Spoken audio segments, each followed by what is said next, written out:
y'all press the little button saying that you're consenting on giving your data to the Chinese? Yeah. Always have been. Hey man, welcome out to channel14.com's Bodega Nights. I'm Jao, and over there we have Martin. Yo. And a bit of a prodigal son to the Channel 14 podcasts. AG, hey man, what's up? What's up, man? It's been a while. It's been a while. Dude, the last time that we were like on this podcast, Martin was on the other side of the world. I was unmarried and you didn't have a kid yet. Yeah, I was also married, I think, at the time. Oh no, he's already married. Yeah. You were. I think you might have been married the last time we were here. Okay. The last time that we were all on Bodega Nights, dude, like this is one of those. Like, damn, we're old. Yeah, man. Are we not supposed to be old? I mean, that's one of those things. We're missing something.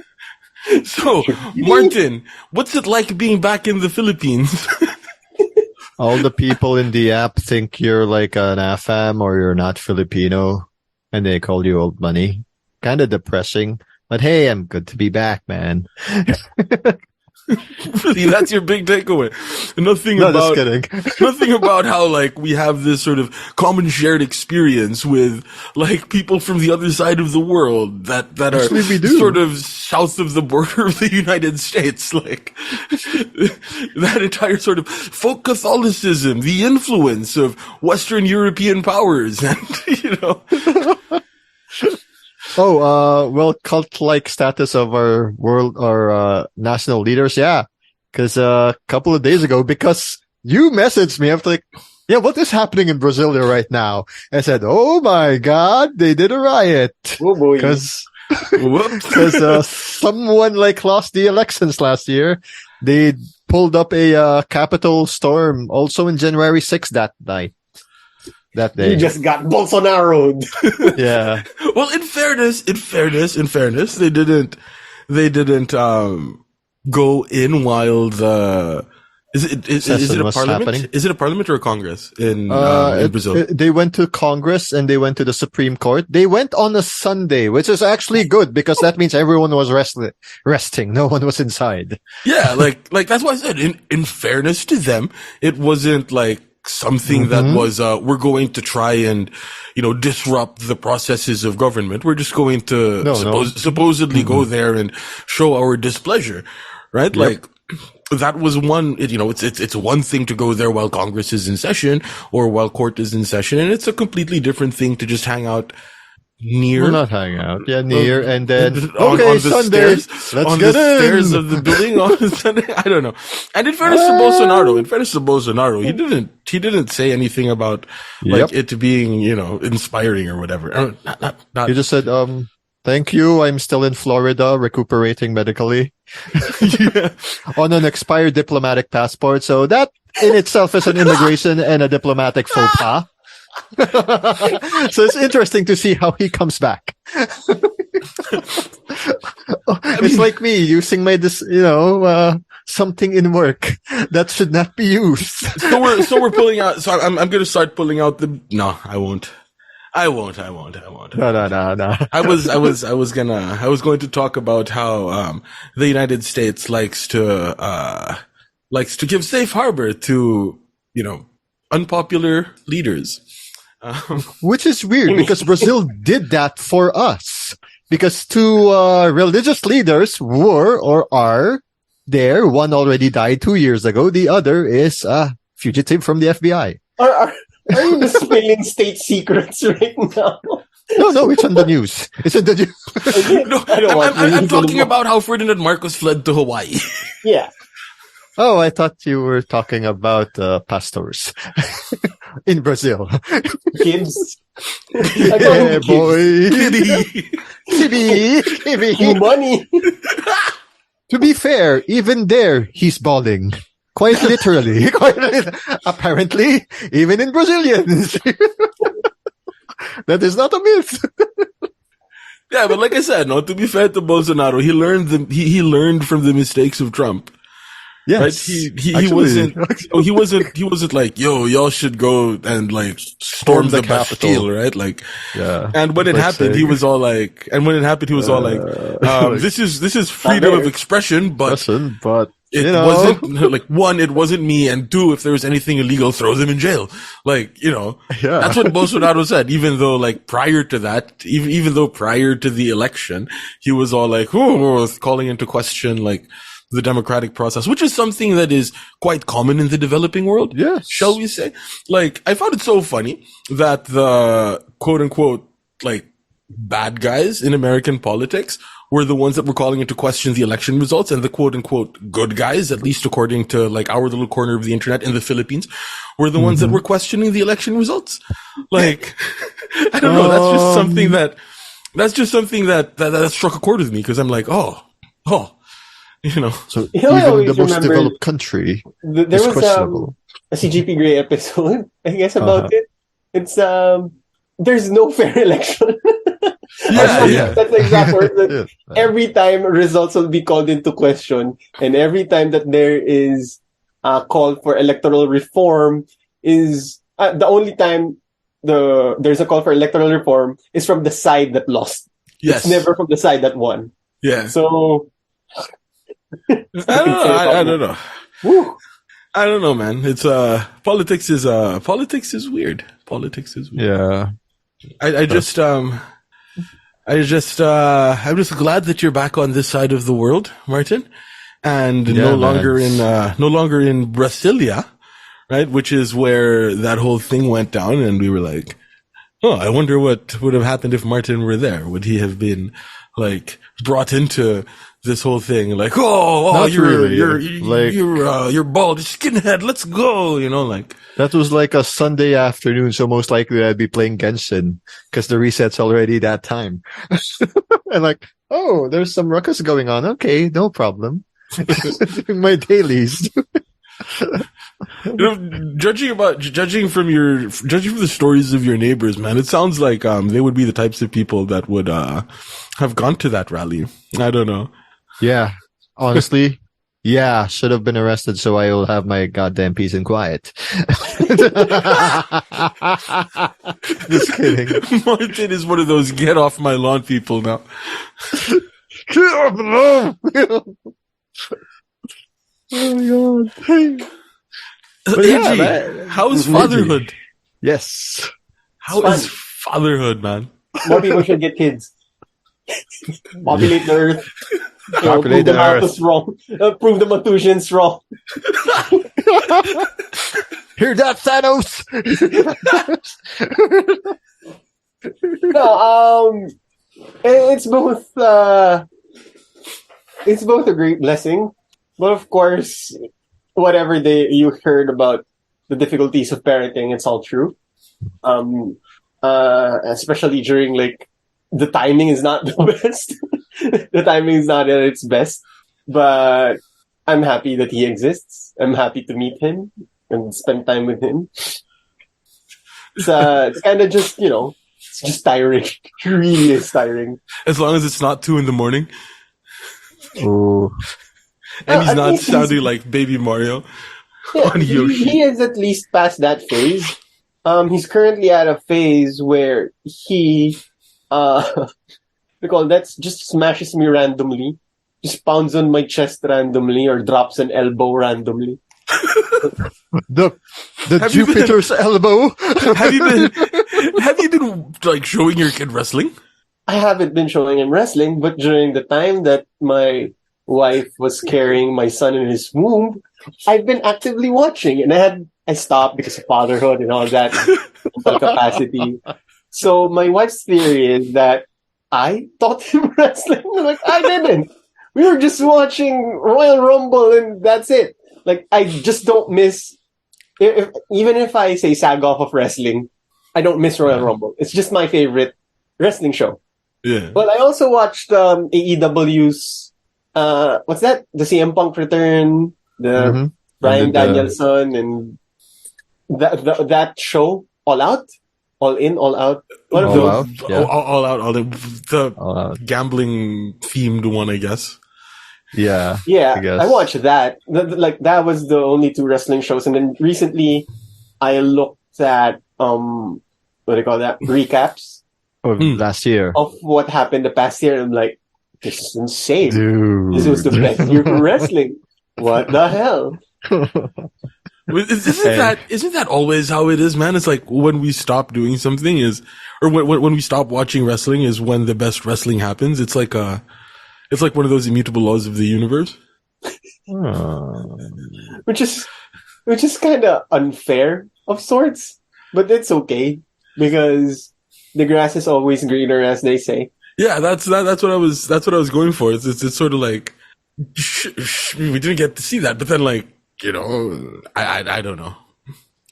But it's good to know that your son has learned the art of the people's elbow. Oh God, of all the moves, why people's elbow? I Would wish you it was like the something- leg drop? Would you?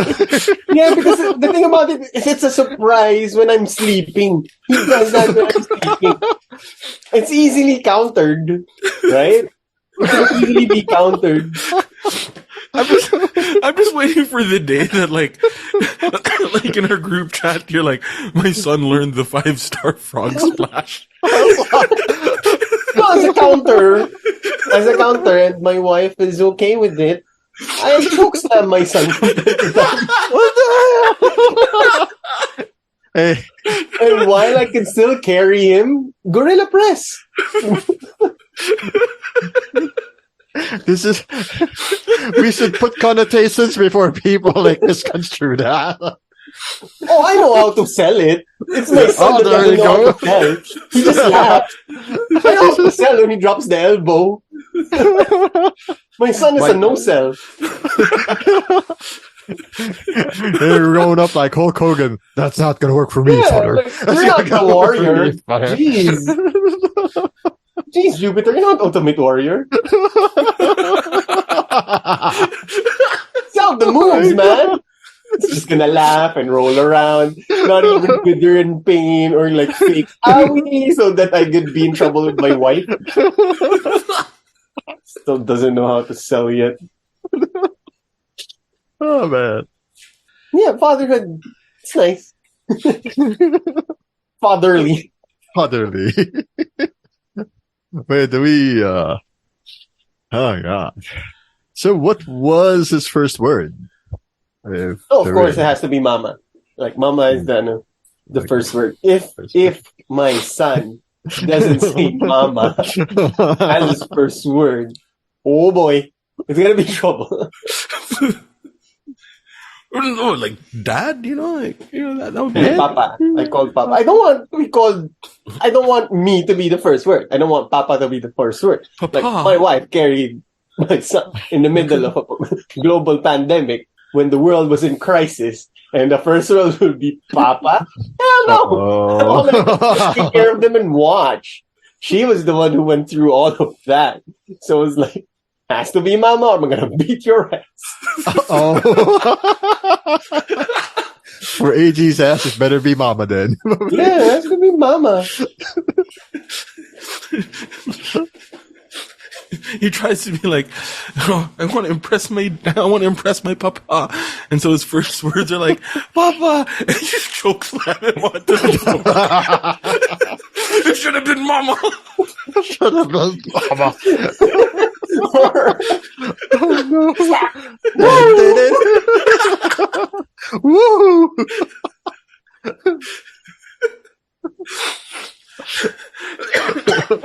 He's and you know when like with kids they tend to be stupid because of their little brains, yeah. Yeah. At least his stupidity is not something Darwinian. You mean like Darwin Awards levels of stupid? Like that? What you mean? Yeah, he's not like that. His stupidity is it's not stupidity. It's more curiosity. Like when he sees something, Yeah. should I eat this? Because some kids like they just bump their heads randomly or what. Yeah. And at least for my son, it's always curiosity. Like, is this gonna be hot? Yeah, it's hot. It's more of an exploration of the world and like reflecting. How am I built like this? What is the boundaries of the human biology? Something like that. Or it always has to do with his senses.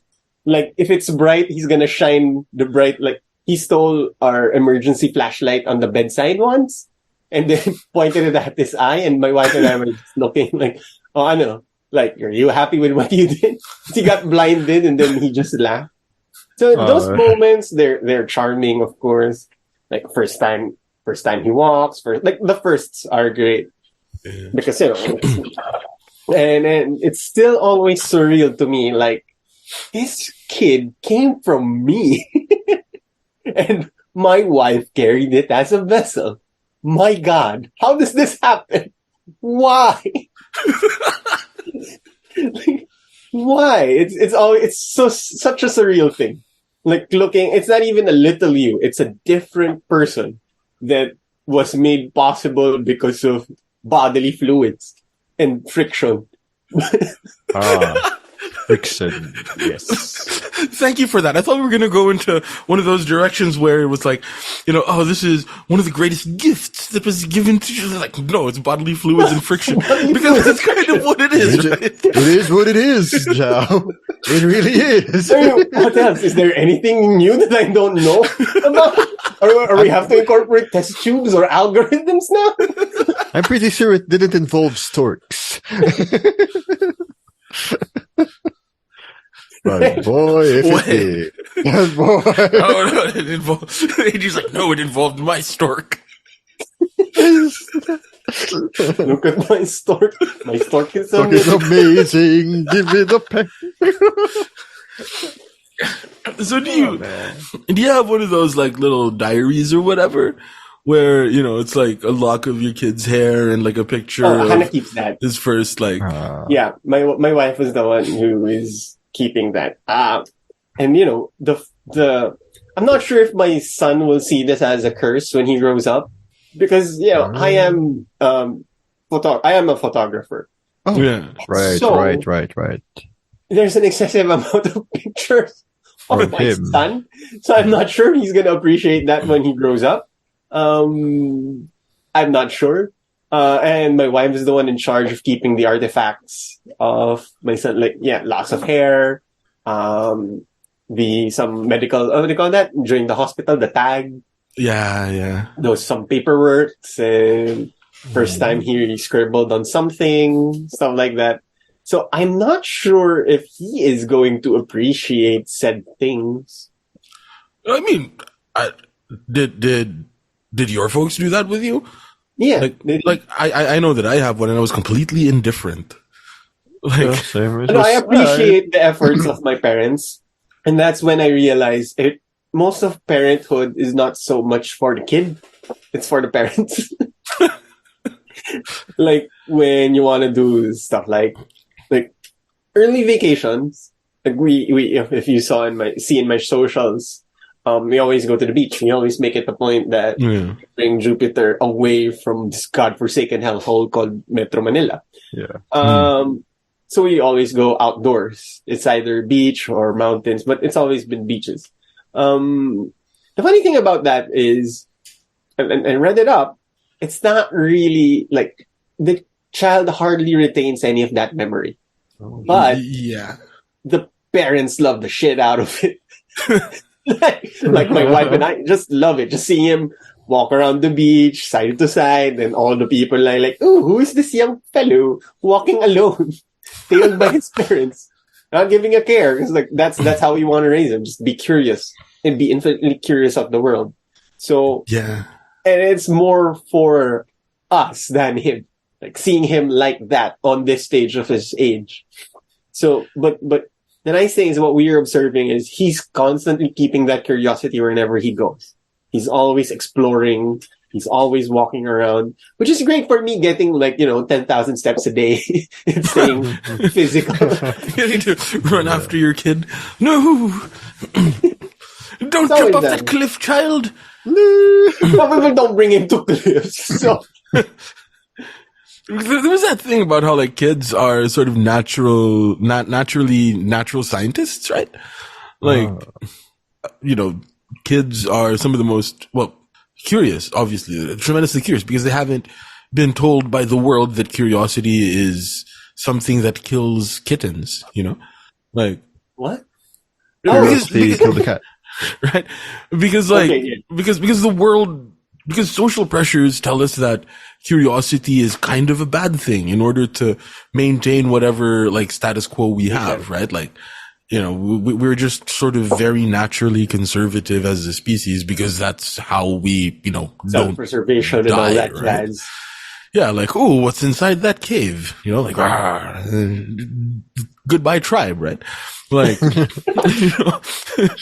or like falls into like a waterfall or something. We are forced not to be curious at some point.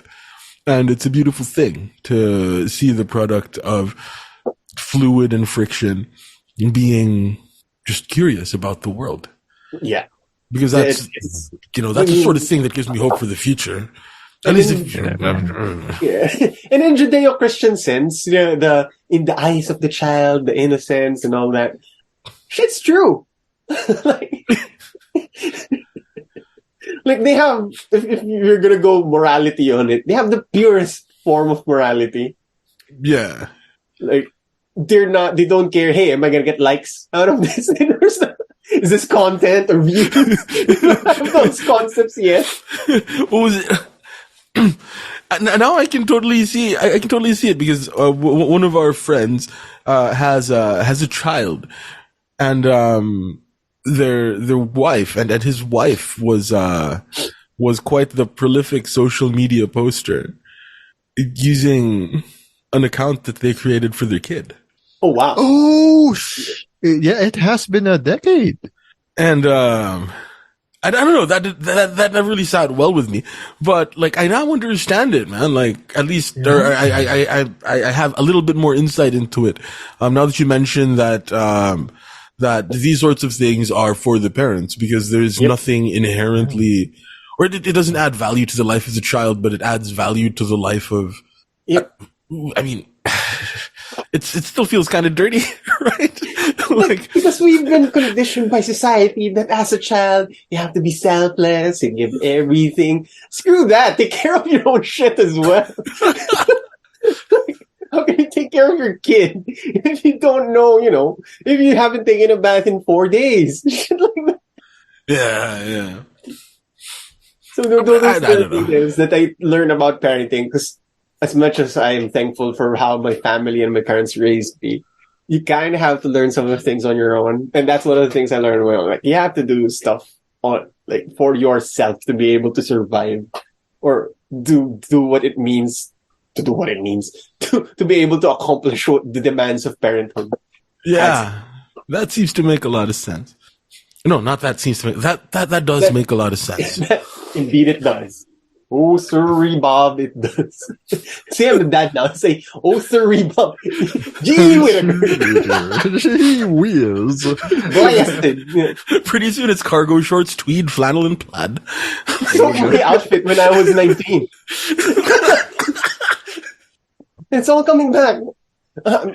My guy, the thing that, like, before I left the education sector, the funny thing about the last remnants of photography that I was like, with regard to that generation, like, why are you all using cameras that we dismissed 15 years ago, 20 years ago? They're all using this jank digital cameras, low megapixel, and it's apparently, it's more authentic. No, it's not. No. What's more authentic is just, whatever camera you have, it's more authentic. But I do appreciate the sentiment, because film is more expensive now. Yep. And phones are just, the immediacy of the phone and the demands of a phone for you to just post it. It doesn't simmer in your head. You don't have that moment where you load the SD card and then look at the images after a while and then dump it all on Facebook, or for our case, multiply. Multiply. Yeah. They don't have that moment with that. Now, kids, what I saw is, instead of dumping it as, say, an album on Facebook, because kids don't use Facebook, they do like a TikTok of it, 0.4 second interval of all the pictures flashing, and I'm like, oh boy, I really am too old for TikTok. Good God. So something that feels like it's It's because of the infinite number of photos that we can take. Photos as individual pieces seem to have kind of lost value to a younger generation. It becomes about the vibe of the set.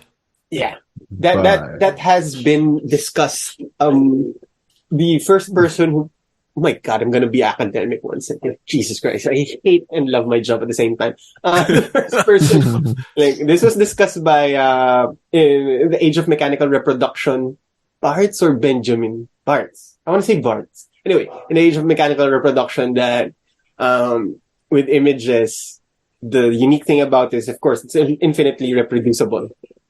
So what happens to the main source? As for the case for, because it was used for painting. So painting is one, so you have to actually go and see it.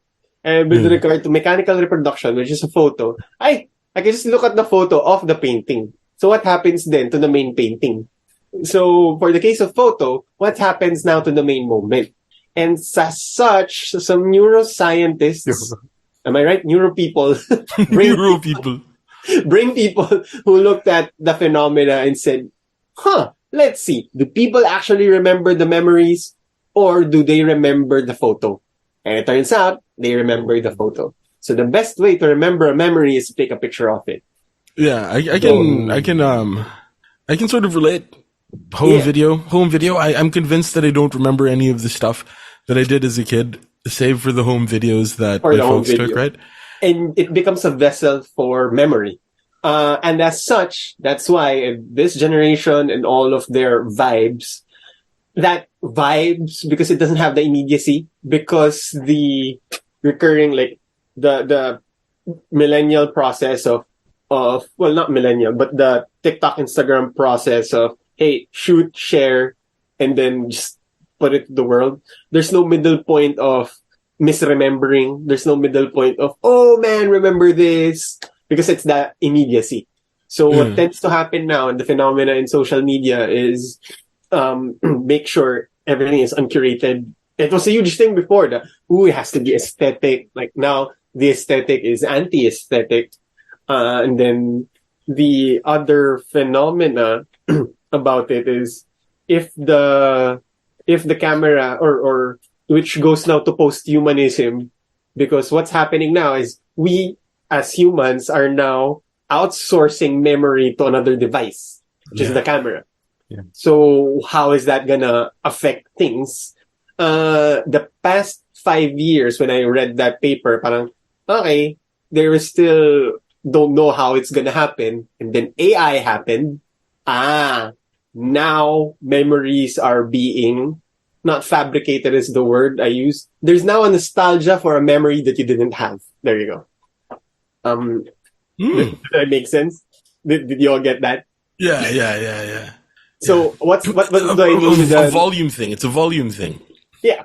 So now what's the nostalgia for a memory that you didn't have? Since the AI they have, since they're being trained, feed them machines, make them learn. You can now generate instances or events using pictures of yourself or of another or a set of individuals of people. You can now generate images of them that didn't exist and consider that as something that you became a part of.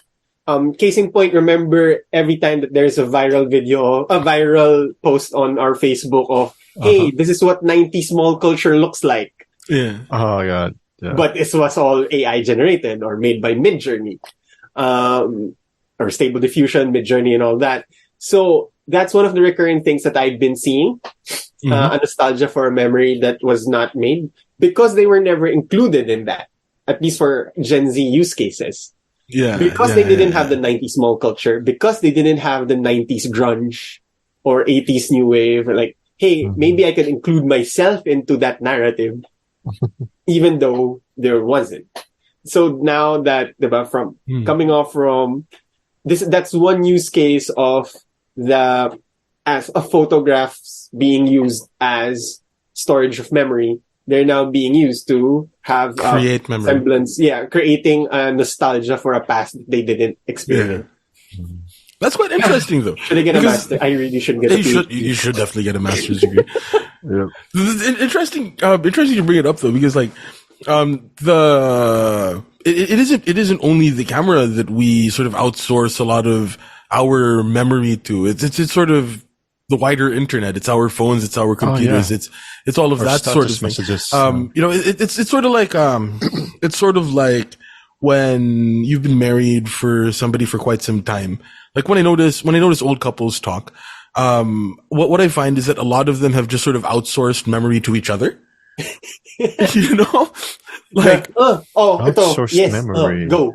Yeah. It's like they fill in the details of, they fill in the details that the other sort of hasn't quite remembered correctly. So like they outsource that to each other.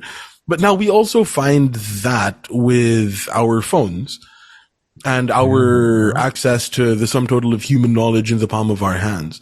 You know, like, a lot of the time, I don't exactly remember whether it was Walter Benjamin or, if it was Roland Barthes. So what I'm going to do is ask Mr. Google who made the work, the work of art in the age of mechanical reproduction and tell you that it's Walter Benjamin. So it's that sort of thing as well that, it isn't only necessarily limited to the camera. It's a lot more pervasive, in our in our contemporary culture.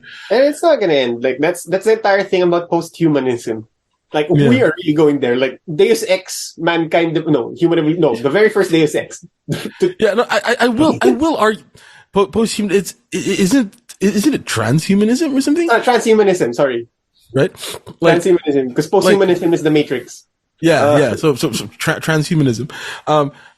I will argue that everybody right now, or at least how many people own smartphones? Like 3-4 billion people or something own a smartphone. Yeah. Half of the world's population. Yeah. Like half of the world's population is essentially a cyborg simply because of the smartphone. Like by all definitions of a cyborg, like we're all cyborgs, you know, or at least half of us are cyborgs because of this little black mirror here.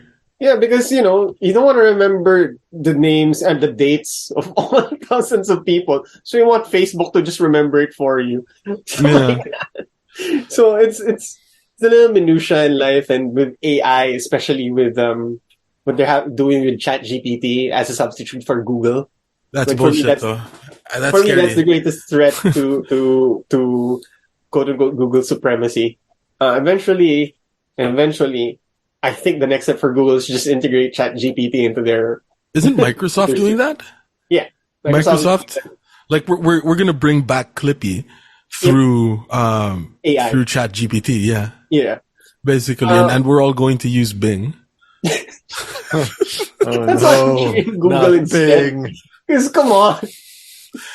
I will admit, man, ChatGPT is so much fun. Like, it is. It's really fun. That thing is wicked fun. And like, I can totally see a use case for it, and, as somebody that does, quite a bit of writing, like, yeah, I can totally see the use case for ChatGPT. The thing is, we just have to be good at, oh man, this is really weird, right? Something that I noticed in education is we put so much emphasis on kids and their skills, right? How critical thinking skills. They should be able to do, like, they should be able to read a text critically. They should be able to do self-directed research, all of that sort of thing, right? Like, we put so much of a focus on those, like, skills. We tend to forget the knowledge part of formation. It's like we're so goddamned intent on getting our kids to, like, learn how to read critically. We forgot to teach them the facts. Like, we forgot to teach them that sort of baseline kind of knowledge that everybody that lives in this world is supposed to know. Shit like, who is Joseph Estrada? Because people don't know who Joseph Estrada is. I heard he's a very good action star actor. A candidate for national artist. Sorry. Yeah. Right? Like, you know, it's one of those things. Like people don't know who Gorbachev is. Wasn't he mentioned in Metal Gear Solid? Right? You see, that's exactly the problem with the world. When you have hear it in critical video thinking games. skills, Right. when you have critical thinking skills without baseline knowledge, you get anti-vaxxers that, quote, did their own research. Or Yeah, trust me, bro. No, the other thing about it is because did Google devalue knowing facts? Or why did true. We did it to ourselves. When we started realizing that history might be problematic. Mhm. And when we, you know, like when we started realizing that history is too many white people, you know, But who wrote history? or we didn't give donations to Wikipedia. Oh, yes. Or archive.org. but then the point that I'm making is with tools like ChatGPT, the skill of writing isn't anywhere near as important as knowing whether the stuff that ChatGPT spits out is factually correct. It's a chatbot. And how are you supposed to know whether those things are factually correct? You're just supposed to know that they're factually correct. Oh, well, welcome to the age of moral relativism, I suppose. I don't know. This is just like one of those things that I've been thinking about lately. Cause yeah, it was having to reconcile the idea of having to teach kids critical thinking skills, independent research skills, etc., and having them come up to me and ask me about what was wrong with Ferdinand Marcos. You're kidding, right? No, because again, it's going back again. My life is images. They can only understand what happened to Marcos through post memory. Hannah Arendt. No, not Hannah Arendt. Forgot. Marianne Hirsch wrote this book called The Generation of Post Memory, understanding why Jews who did not experience The Holocaust are still affected or hurt by the Holocaust. It's because their families passed down pictures and images of their experiences and how they were able to get through, or what their life went through after surviving the Holocaust. So you now have a generation of Jews who did not experience it, but have memories of it. So post-memory. For our case, if you apply the same to the traumas that the generation had with martial law, it got muddled somewhere. We didn't have that direct, there were no conversations from our parents, or hardly any conversations from our parents who participated that, hey, this is what happened, there were conversations of, hey, this was our life, but the pictures were absent. You can only do so through school and media. And what were the things that were destroyed the past decade? School and media. Exactly. Pretty much the press. So now the credibility of those institutions were put into question. And now you have, which the endpoint is fascism. State-sponsored authoritarianism and fascism is normal. But no, that should be the case because that was the one that are easily being tweaked, like the algorithm, because there was no familiar memory. At least suppose, I mean, I don't have data on it, but it's a weird use case where we didn't, the same thing happened for a generational trauma, which perhaps socialist friends tell me, because we stayed neoliberal, it was just an uprising, not a revolution and all that. Like, I don't really know because my knowledge only extends with humanity's use of images and critical takes on it. Well, it was socializing to the sociologists. I would think that it had to do with some of the underlying problems that weren't actually fixed. Like there was. That's why they're claiming it was just an uprising, not a revolution, because we didn't really fix anything. But then, even with the revolutions around the world, we still had a lot of those problems that the revolution failed to, Because like when it comes to things like culture, a lot of these things are very deep seated. Culture, I remember when we, remember that class, Philippine Society and Culture? Yeah. Yeah, we had that. We had that class, Philippine Society and Culture, and to people in like other schools, this might be Sociology 101 or something. To senior high school kids, now this is the equivalent of understanding culture, society, and politics. Those things that are very deeply embedded in our culture that lead to things like poverty and corruption. Those are the things that are very hard to weed out. That's why I think the revolution that most folks want is Bolshevikian in nature, or Jacobin in nature. It was like even let's go French on this. Like even like the communist revolutions had a lot of the same problems that the institutions that they overthrew had. If you look at the opulence of the Chinese Communist Party and the opulence of the dynasties of China, like it's sort of the same thing. Fair. Which means Star Wars is accurate in its depiction of what a revolution is. Kind of. That the status quo didn't change. It was only a change in leadership. Yes. Which opens the avenue for somebody like Supreme Admiral Snoke to rise into power. Yeah. Pretty much. Which is at least in Asia, which is the Singapore argument. It's sort of like, if you're going to change culture, you change culture with an iron fist. You change that shit Lee Kuan Yew style. If there's any opposition to a good idea, throw those people in jail. For what? For being political dissidents. Are we going to give them trial? No. How long are we going to keep them there? Indefinitely. But then you end up with like one of the richest countries in the world. Where everybody's miserable. Yep. Singapore's Indians and Malaysians don't like each other. What are we going to do? To solve housing, let's just force them all together. What if there are race riots? Then we, take them and cane them 10 times because they're supposed to keep the peace. It's apparently a good, one of the underrated things about Singapore is also their land use. Thanks, Henry George. Because again, they have limited land. Everything has to be efficient with the use of land. Yeah. They don't like each other. Boo-hoo, we don't have land. Stay together.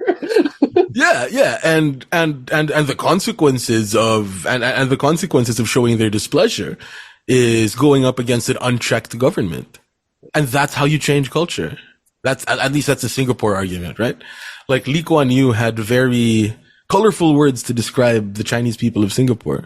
And you also need a lot of slave labor in Singapore. That's true.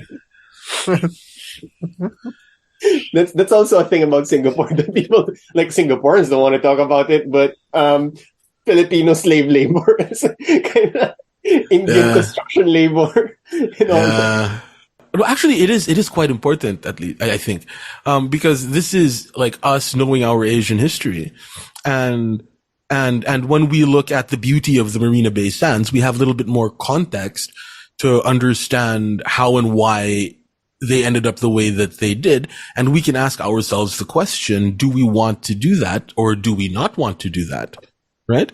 Are we going to take the risk that Singapore did because they had an amazing dictator and they were able to take that shortcut? Or are we going to do it the more traditional, slow, let's change our culture gradually sort of way? People with the context of history, people with that baseline knowledge of Asian history that they were supposed to take in high school will be able to have a meaningful discussion like that, whereas other people will say, hey, let's make Cebu like Singapore and hold Sinulog at the SRP, Or build more highways, because Singapore has a lot of highways, when they're like, no, they don't have a lot of highways. It's just that they maintain their highways well, because it's only like, a few strips of land that they can allocate, because they don't have space. Again, cars are the number one consumer of space in planet Earth. and they can't afford to give that space to vehicles. So might as well just improve where do people live? Let's put trains in there. Can we put highways in some of them? Because in case Malaysia invades, we need a place for our tanks to not Malaysia, true. but we need a place for our tanks to go through, and we could channel people in this area. So what they learned from the Japanese invasion of Singapore, basically. Because if all, I'm happy that Singapore didn't go full car culture because they got conquered because of bikes. Yeah. Or perhaps they learned, wow, if they could easily go here using bikes, maybe that's a great idea. Yeah. It's Thailand's fault. It's Thailand's fault because they remained neutral during the Second World War. So it just passed through. God, I can't believe what do you call that? All of this points out to that J.J. Abrams was right. With Star Wars. Oh no! How he made 7, 8, 9. Well, What's 7, 9?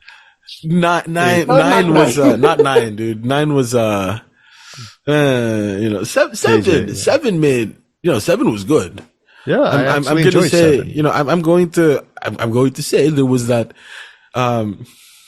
There was always that question. Like, remember that robot chicken Star Wars episode? Like, they blew up the Death Star, but that doesn't mean that the Empire's dead, right? There was that imperial that imperial general or whatever that was like really mad. Like, it'll keep going, and we're like, yeah, like they're still going to be there. I mean, like, they just blew up like 2 big buildings. They just blew up 2 big like weapons. I mean, yeah, it is a massive and resource blow, but it's not the end per se. Yeah, so like 7 was good. They just had to take it in that direction, which they kind of didn't.